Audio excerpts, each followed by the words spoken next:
Immortal Works Flash Fiction Friday, Episode 57. Good Intentions.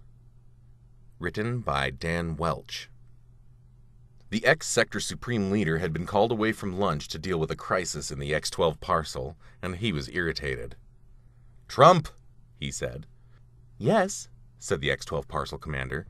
She was on the floor behind the computer trying to get the communications link to the X-12 parcel back up. "That's the name of the cyborg. It was damaged by the VHF radiation from television."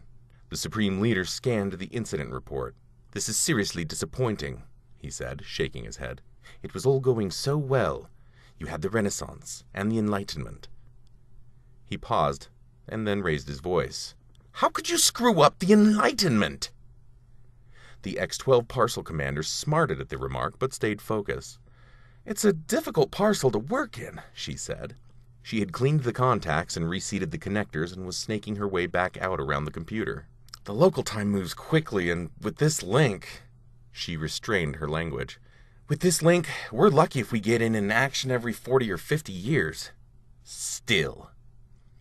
The parcel commander continued. "The French Revolution went wrong, and the 19th century got off to a bad start. There was some downside to the Industrial Revolution that came home to roost.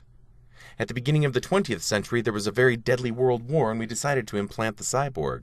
The Supreme Leader interrupted, again referencing the incident report.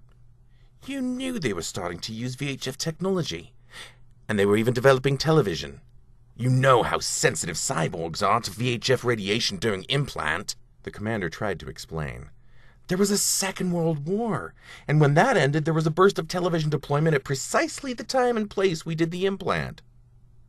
The Supreme Leader was not placated. "There are going to be consequences here," he said. "I read your excerpts from your Enlightenment report at the Sector Stand-Up Status meeting. People are looking forward to, are expecting dramatic results." The X-12 parcel commander felt a brief chill at the thought of dramatic results. She was back at the keyboard, her fingers hammering away. "So here's the plan," she said. "We've arranged for him to win a prestigious entertainment industry award. We think that it'll deflect him permanently into the entertainment business, and he'll be fine." That made the Supreme Leader curious. "What's the model number of this cyborg?" "It's an M64J. "Holy buckets. What was the damage during implant?" "Smoked the empathy chip and scrambled something in the altruism circuit." The parcel commander continued working furiously at the keyboard with the Supreme Leader, anxious now, looking over her shoulder. The visual on the monitor flickered in and out. Finally, it came into focus. "Crap," said the commander. "What?" "He didn't win the Emmy." "Why not?" asked the Supreme Leader. The commander shrugged. "Must have been rigged," she said. Thank you for listening to Immortal Works Flash Fiction Friday. If you have a submission, please send it to immortal-works.com.